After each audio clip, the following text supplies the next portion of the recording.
Billiard. I got so much motherfucking design on right now.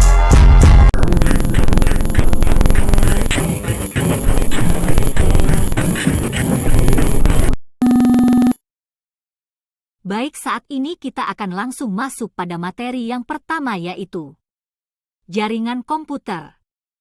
Jadi jaringan komputer itu mengacu pada perangkat komputasi yang saling terhubung serta dapat bertukar data dan berbagi sumber daya satu sama lain. Perangkat jaringan ini menggunakan sistem aturan yang disebut sebagai protokol komunikasi untuk mentransmisikan informasi melalui teknologi fisik atau nirkabel. Untuk materi selanjutnya adalah komponen komputer jaringan sederhana. Di dalamnya ada hub dan switch. Jadi hub dan switch adalah dua perangkat yang memiliki fungsi untuk menerima dan membagikan paket data informasi ke perangkat lainnya dalam sebuah jaringan. Selanjutnya ada Network Operating System. Dalam infrastruktur TCP/IP, Network Operating System berperan sebagai pengatur router, penolak firewall, dan induk pengatur dalam bentuk DHCP atau DNS server. Mengecek identitas autentifikasi, penggunaan sumber daya komputer secara bersama dalam bentuk file sharing. Selanjutnya ada jaringan komunikasi yang terdiri dari sinyal analog dan sinyal digital. Sinyal analog bersifat kontinu, sedangkan sinyal digital bersifat diskrit. Artinya, sinyal analog bersifat terus-menerus dan berkelanjutan. Sedangkan, sinyal digital bersifat putus-putus. Internet digital. Menurut KBBI atau PUEBI, internet adalah jaringan komunikasi elektronik yang menghubungkan jaringan komputer dan fasilitas komputer yang terorganisasi di seluruh dunia melalui telepon atau satelit. Secara keseluruhan, internet adalah jaringan besar yang saling berhubungan dari jaringan-jaringan komputer yang menghubungkan orang-orang dan komputer-komputer di seluruh dunia melalui telepon, satelit, dan sistem-sistem komunikasi yang lain.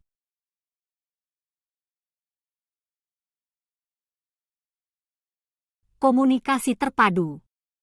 Komunikasi terpadu atau Unified Communication mengintegrasikan saluran yang berbeda untuk komunikasi suara, komunikasi data, pesan instan, surel, dan konferensi elektronik menjadi satu layanan, di mana pengguna dapat secara mudah beralih di antara mode komunikasi yang berbeda. Selanjutnya ada revolusi nirkabel. Yang pertama, sistem seluler smartphone menggabungkan fungsi dari telepon seluler dengan menggunakan laptop mobile yang memiliki kemampuan Wi-Fi. Kedua, sistem seluler diantaranya Global System for Mobile Communication, GSM, Code Division Multiple Access, CDMA, jaringan 3G, jaringan 4G, LTE. Materi selanjutnya ada jaringan komputer nirkabel dan akses internet. Pertama ada Bluetooth, merupakan standar jaringan nirkabel 802,15 untuk membuat jaringan area personal. Personal Area Network PAN yang berukuran kecil. Kedua, Wi-Fi merupakan serangkaian standar 802,11 untuk LAN nirkabel dan akses internet nirkabel. Ketiga, WiMAX merupakan kepanjangan dari Worldwide Interoperability for Microwave, merupakan istilah populer untuk standar Y802.16.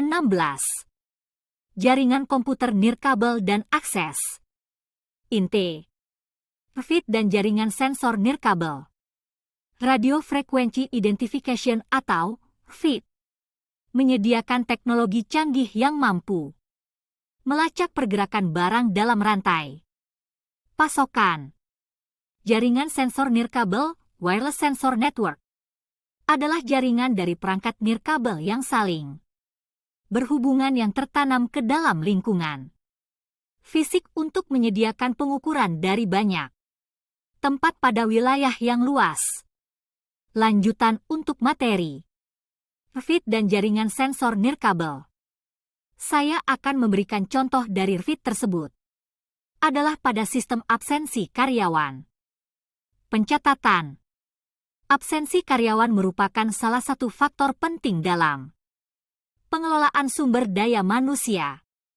Informasi mengenai kehadiran karyawan dapat menentukan prestasi, gaji dan bahkan kemajuan perusahaan tersebut, di mana aplikasi akan mencatat 1 kali dalam 1 hari kehadiran karyawan.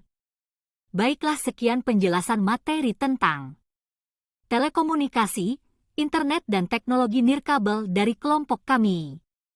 Dan jika didapati ada kesalahan mohon dimaafkan.